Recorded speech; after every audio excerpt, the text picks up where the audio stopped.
You can put this, turn this off here.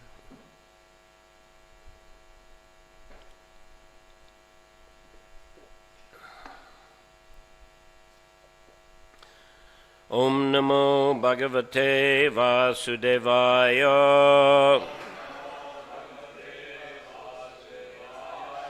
Om Namo Bhagavate Vasudevaya. Om Namo Bhagavate Vasudevaya.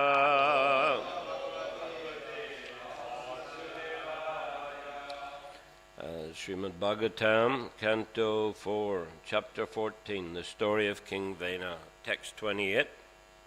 Tasman mam karmabir bipra yajadvam gatamatsara balim cha mahyam harata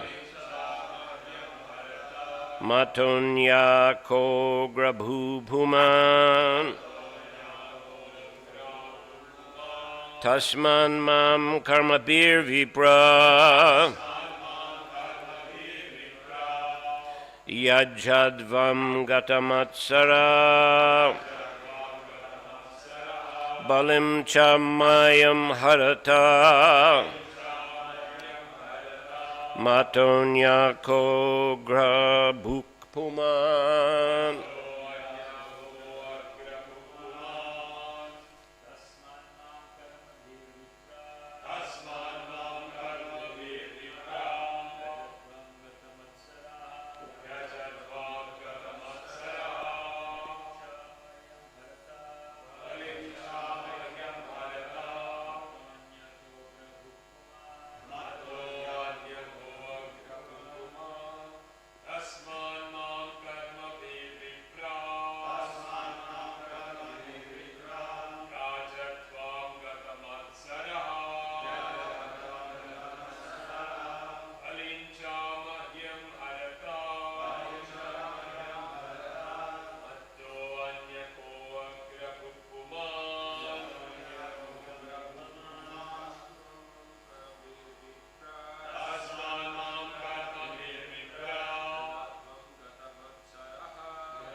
Tasmat, for this reason, mam, me, karma be, by ritualistic activities, vipra, O brahmanas, yajadvam, worship, gata, without, matsaraha, being envious, balim, paraphernalia for worship, cha, also, mahyam, unto me, harata, bring, mataha, than me, anyaha, others, kaha, who is, agrabhuk, the enjoyer of the first oblations, puman, personality. Translation, King Vena continued, for this reason, O Brahmanas, you should abandon your envy of me, and by your ritualistic activities you should worship me and offer me all paraphernalia. If you're intelligent, you should know that there's no personality superior to me who can accept the first oblations of all sacrifices. Purport, as stated by Krishna himself throughout Bhagavad Gita, there's no truth superior to him. King Vena was imitating the Supreme Personality of Godhead and was also speaking out of false pride, presenting himself as the Supreme Lord. These are all characteristics of a demoniac person. I'll carry on also. Next text. Maitreya vacha itam viparyaya mate papiyan utpatam gataha anuni yamanastad yachnam nachakre brashta mangala. The great sage Maitreya continued, thus the king who became unintelligent due to his sinful life and deviation from the right path became actually bereft of all good fortune. He could not accept the requests of the great sages which the sages put before him with great respect, and therefore he was condemned. Purport: the demons certainly cannot have any faith in the words of authorities. In fact, they're always disrespectful to authorities. They manufacture their own religious principles and disobey great personalities like Vyasa, Narada, and even the Supreme Personality of Godhead, Krishna. As soon as one disobeys authority, he immediately becomes very sinful and loses his good fortune. The king was so puffed up and impudent that he dared disrespect the great personalities, and this brought him ruination.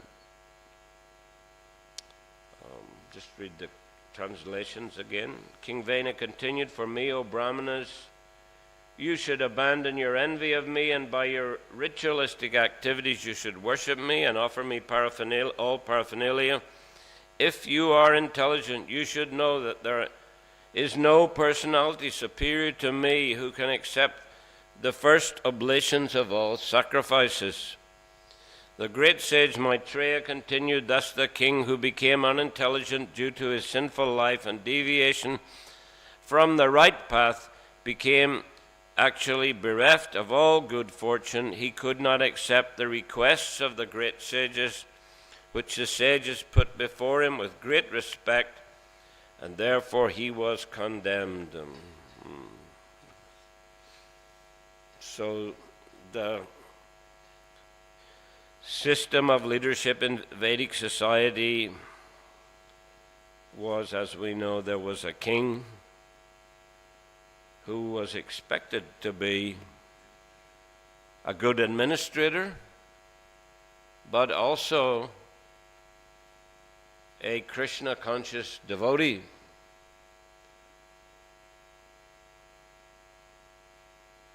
Of course, kings are very busy with administration,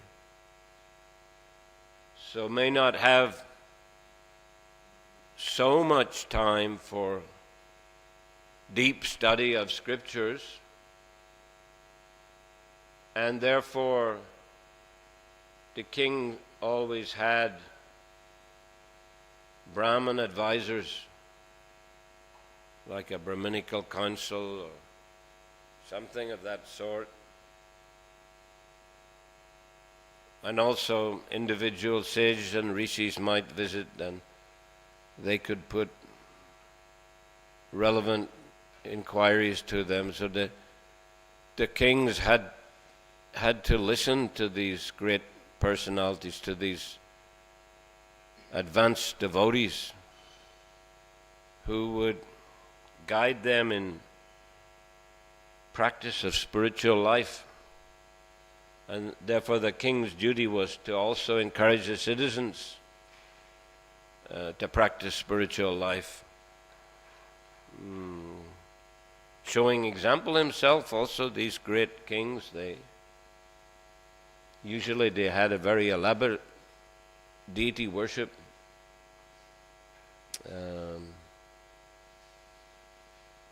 This was the tradition, this was the system. Wealthy families also had a nice deity worship. Prabhupada described how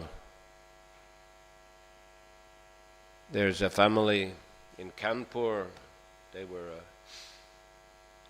very wealthy people, and they had beautiful deities in their home, and they had, Mangalartik and different programming. If the family members weren't present at Mangalartik, the grandmother would fine them, and they had to pay 10 rupees or something like that as an offering to the deities. So, well, nice system. It is a traditional system. The elderly ladies, the men were, at least the Brahminical persons were recommended to take sannyas, or the even kings and the Vaishyas would take vanaprastha, and the widows would stay with the grown-up children and grown-up sons in particular, and they would be like a very strong spiritual influence on the whole family.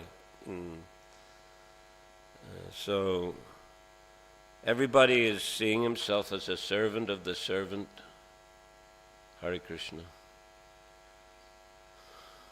No representative of the ladies here. Okay, Hare Krishna. So yes, the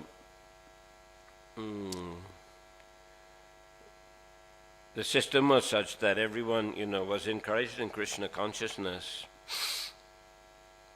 and therefore everyone would be in a proper mentality that we're servants of Krishna and servants of Krishna's devotees. But this king here, he has got some disease, we can say, disease of false ego, disease of material consciousness, thinking himself to be the greatest personality. I mean, the previous verse that we read, where he's, listing out all the demigods, the great demigods, including Lord Vishnu, Vishnu, Brahma, here, Vishnu, Supreme Personality of God, Brahma, Shiva, Indra, they're all parts and parcels of the king's body. I mean, this is complete nonsense. This is real ignorance. And not only all these demigods, all others who are great and competent to bestow benedictions or to curse, all abide in the body of the king. Okay, the king is supposed to represent them, but not thinking that, he's greater than them and he's a sum total of all the demigods, but rather to represent them and give, spread their teachings, encourage the spreading of their teachings, and to be very respectful always to them, and definitely had to be very respectful of the saintly persons, the brahmanas, the rishis. But he's thinking they're envious of him. So this is serious illusion, and he's trying to educate them, when in fact he should be listening to them so that they can educate him. So as a result, as mentioned here, he became bereft of all good fortune. Maya completely overwhelmed his consciousness, and this is very dangerous, of course, for the whole society. If the head of government is completely illusioned and starts giving nonsense instructions like everybody should worship me, nobody should worship the Lord, or nobody should worship the demigods, Brahmins shouldn't perform sacrifices. So this will cause a major disturbance in society. What will the Brahmins do then? If they cannot perform sacrifices, if they cannot give good instructions, especially if their good instructions are not followed, and not disseminated to the population. The king had to arrange so that there were facilities for the Brahmanas to teach spiritual knowledge. So that would include big programs as well. Just like Srila Prabhupada had those Pandal programs in India when the devotees first came to India, 1970. Then Prabhupada, he encouraged the devotees to arrange big Pandal programs. They arranged in Mumbai, I think it was maybe the first one there, the Hare Krishna festival. So devotees arranged it, very spectacularly. I think they maybe had a hot air balloon advertising it, and of course Western Vaishnava, the first time seen in India. So it was a great draw card, and Western devotees chanting, dancing the holy name. Prabhupada called them my dancing white elephants. You know the origin of that term, dancing white elephant?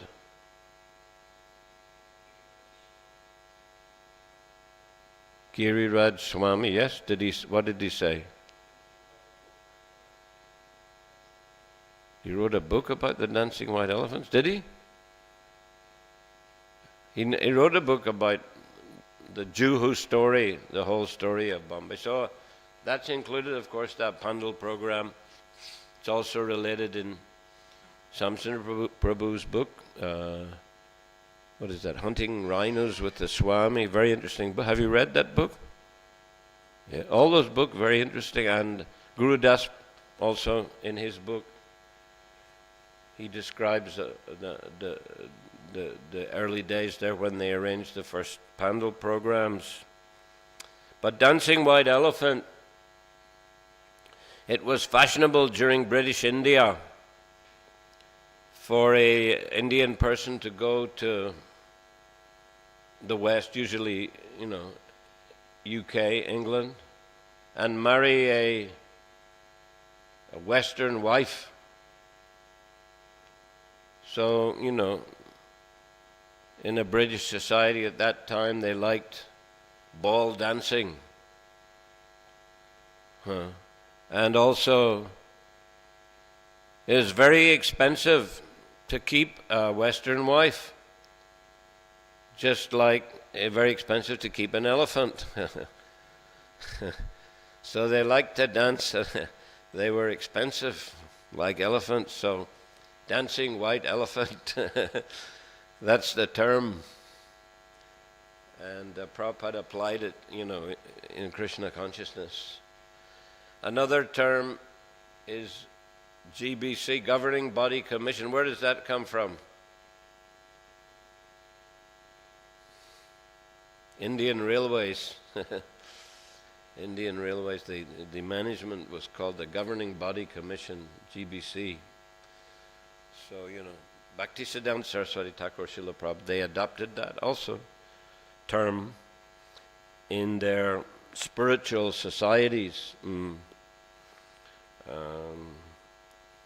As we know, after Prabhupada's departure, after Srila Bhaktisiddhanta Saraswati Thakur's departure, he had advised his disciple to form a governing body commission and jointly manage the society, but unfortunately they weren't able to do it, and it broke into different groups, different mats, Gaudiya Mat, Chaitanya Saraswat Mat, etc. So,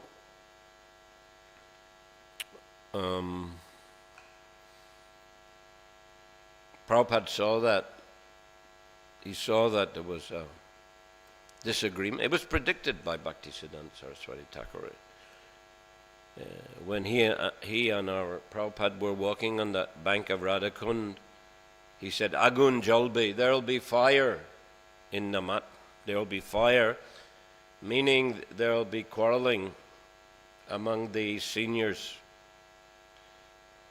So he said, I built a big marble temple in Bagh Bazaar in Calcutta.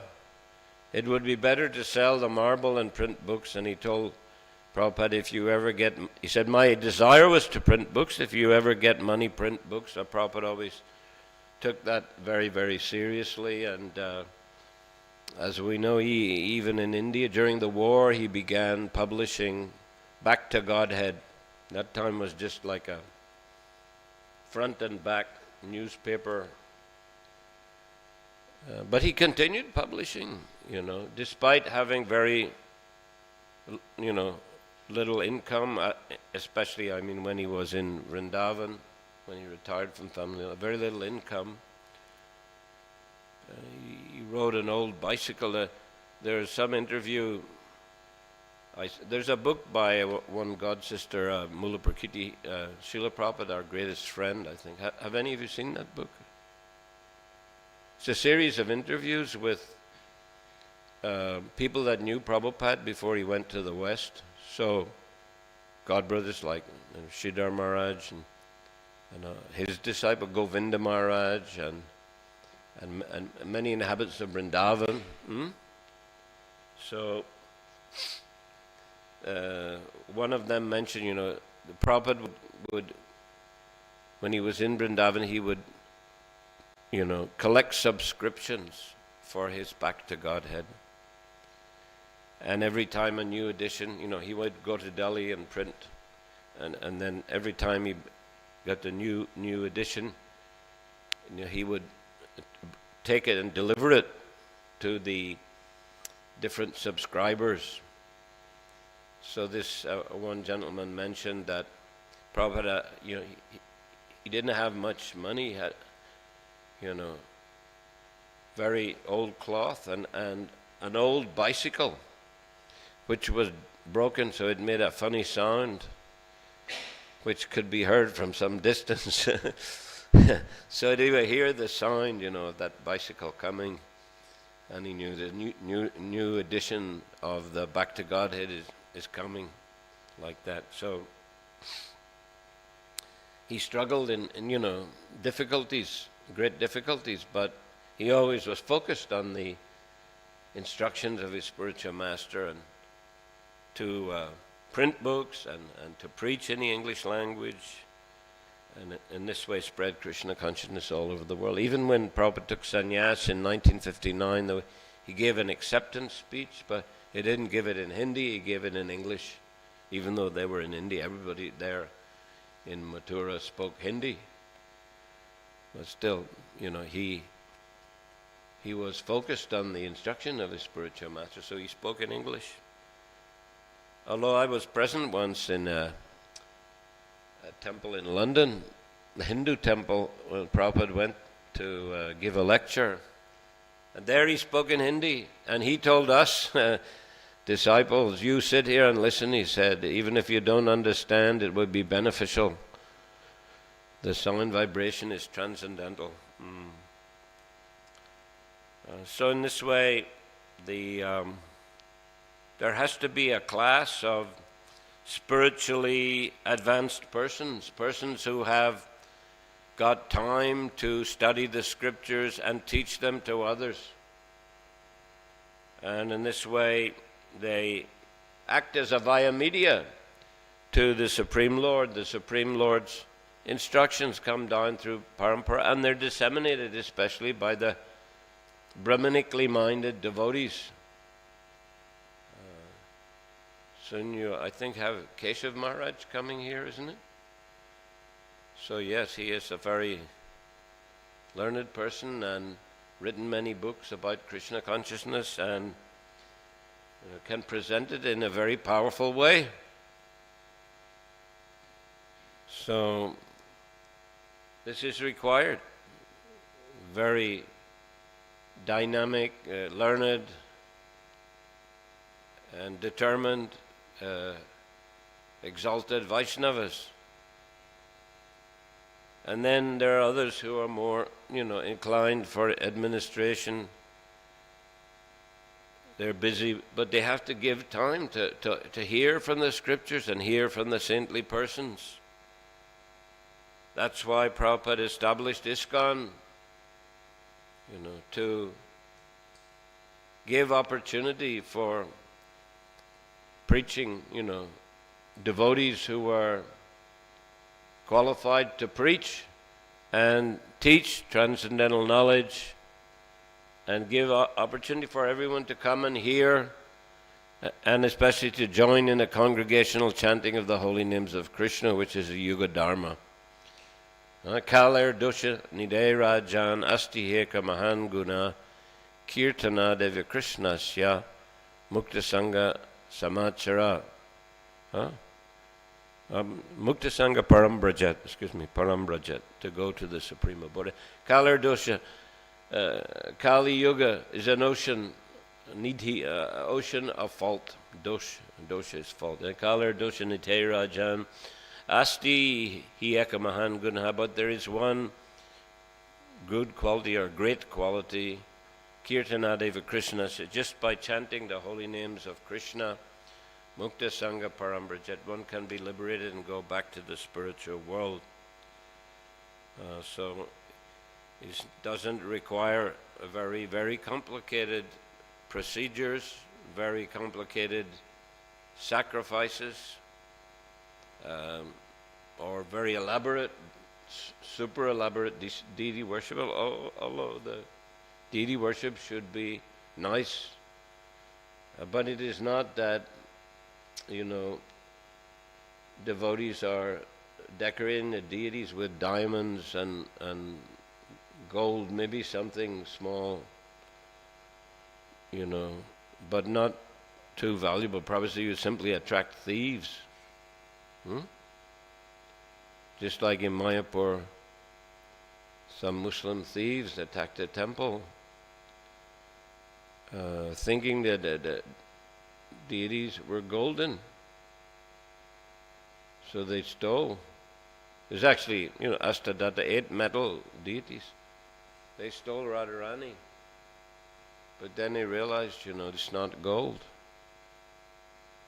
Of course, they were an illusion, but we have to have better protection. And then the devotees, they did try a second time, and that's when Bhakti Raghav Maharaj's leg was blown off, and they were throwing some sort of Molotov cocktails, like petrol bombs.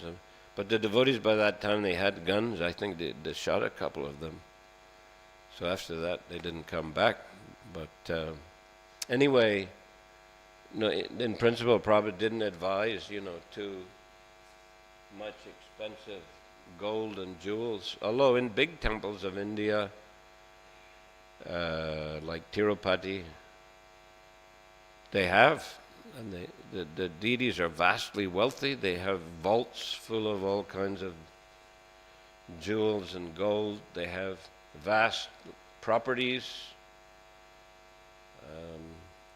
They may give the properties a place to stay for the pujaris, but also give some properties on rent and bring income for the deities. New Govardhan also, there are some houses they give in rent. He's bringing income into the temple. Actually, the Tirupati Devasthanam, they have vast land. They also donated very nice land to ISKCON. Some of you have been to ISKCON Tirupati? Anyone from South India here? Yeah? Which part? And you? Hyderabad, yeah. So yeah, Tirupati is right there. It's in Andhra, but it's very close to Chennai. But they donated very nice land, not up on the top of the hill, but at the bottom of the hill. ISKCON there built a beautiful temple. I mean, really exquisite temple. And a big preaching there. Lots of book distribution, and Rivati Raman Prabhu, that's the temple president, accomplished very, very nice service there.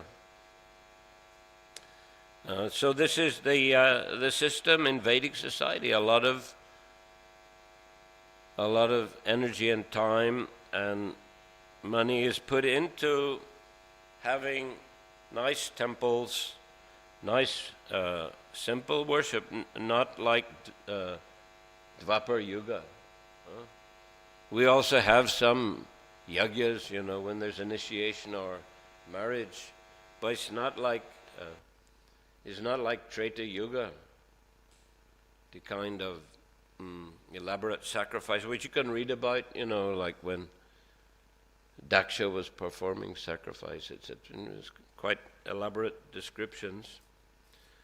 It was a process of self-realization in a previous age. It's still here to some extent, but the main process is chanting the holy names. I mean, all the processes are there in all the yugas, but the focus is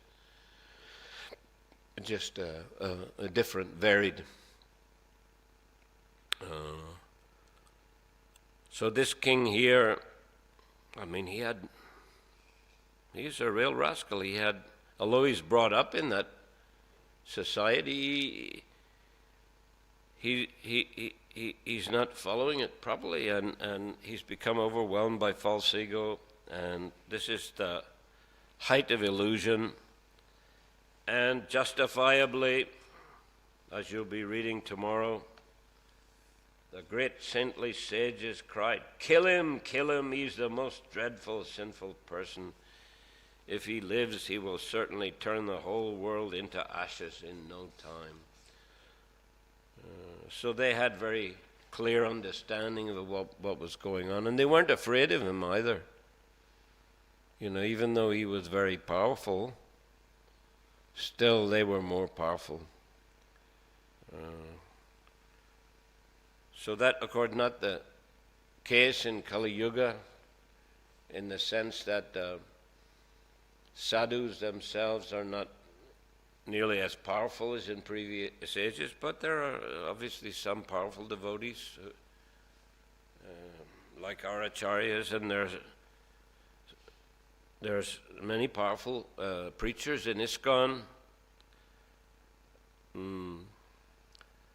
And those who are managing, they have to give facility to those preachers and encourage them, so they'll inspire the people in general. So that's why Prabhupada established ISKCON, and we should continue the same tradition.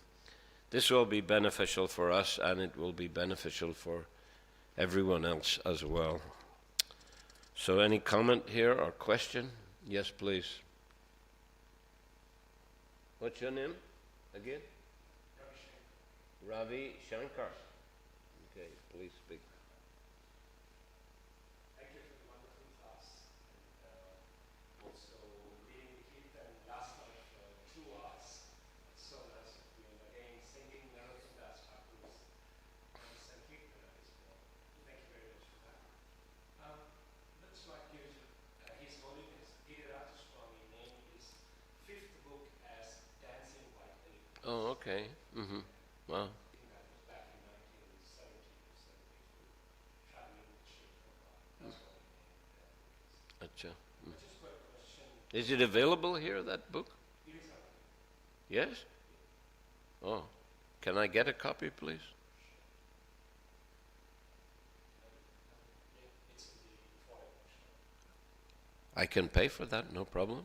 I like to get. Thank you.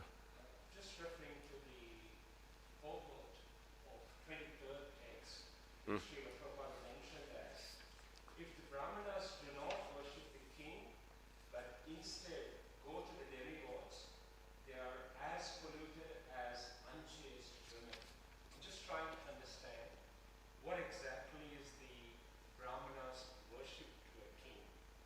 It seemed to have not mentioned anywhere in the job description where Krishna actually tells Arjuna in 18th chapter 42, he mentions that peacefulness, self-control, austerity, purity, tolerance, honesty, knowledge, wisdom, and religiousness. These are the natural qualities by which the Brahmanas will. I'm trying to just understand what exactly is the Brahmanas worship to a Um, well, they would be respectful to the king also, because the king, as we were discussing yesterday, isn't it, that the king is a representative of the Supreme Personality of Godhead, and they may engage in some, ceremonies to glorify the king. They may speak glories of the king also. When the king would wake up in the morning, the Brahmin sage would glorify him. This was to encourage him because, a very heavy responsibility. So, and there may be conflicts sometimes here and there that he has to resolve. He may become exhausted by that. So they're giving him encouragement by speaking sweet words, suitable words.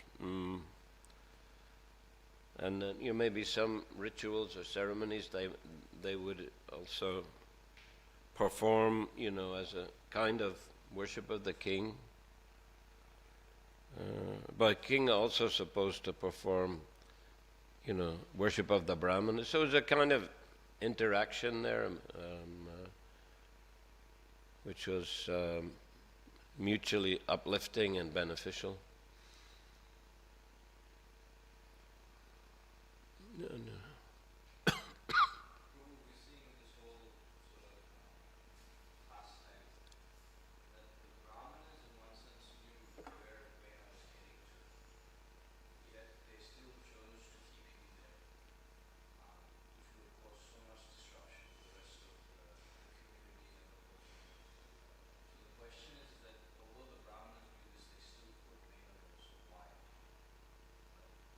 Well, he was, hereditary right, being the son of Anga. I mean, that's generally how things worked. The son would take on the, duties of the father. So especially in the royal families. I mean, you see like in the sixth canto story of Chitraketu, how he was trying to produce offspring. He had millions of wives, it said. Couldn't produce any offspring. So there was, that was the system. Of course, we know the whole story there. The Brahmins helped him, the great sages helped him, and he was able to produce a son who he was doting on, but then his son died, as we know. And then the sage brought the son back to life. Narada and Gira, they brought him back to life. But he couldn't recognize his father. In which birth were you my father? He asked him. And then he passed away. They had predicted the son will be the source of your happiness and the source of distress also. But that was the system, so, that's why Vena was... And they gave him a chance. They tried to give him a good instruction. They tried to rectify him. When he just became more puffed up, then they killed him and got rid of him, chanting mantras, and they were very powerful. Yeah. Any other?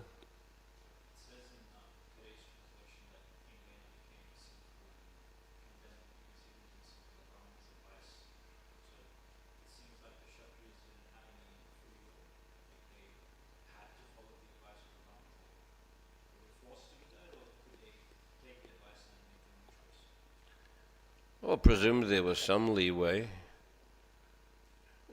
for making choices. But in principle, in general, they should be guided by the great sages. But every, particular, circumstance, there'd be variation, and they had to use their intelligence how to apply those instructions in, each particular situation.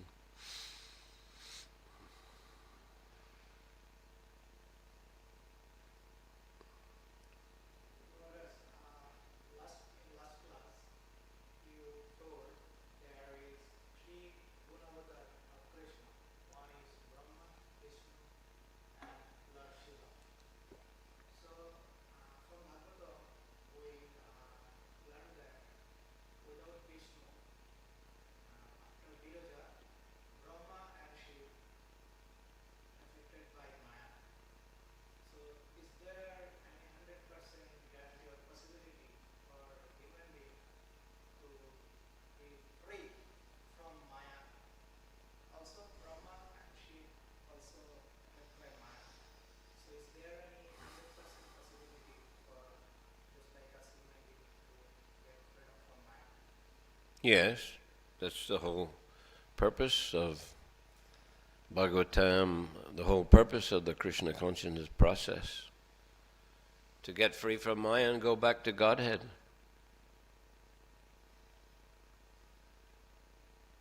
Generally speaking, Brahma and Shiva were free from Maya, but there are some incidents when they got a little bit affected. But even so, the Bhagavata Krishna in the 11th canto, he advises the devotees continue with the process, even if you're a bit disturbed or attracted by some sort of sense enjoyment. You should understand what's right and what's wrong and continue with the process.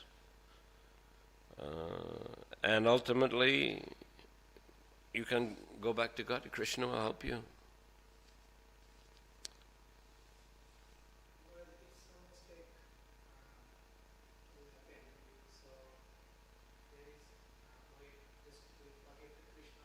Yes, you have to keep praying to Krishna, keep practicing. Krishna will forgive.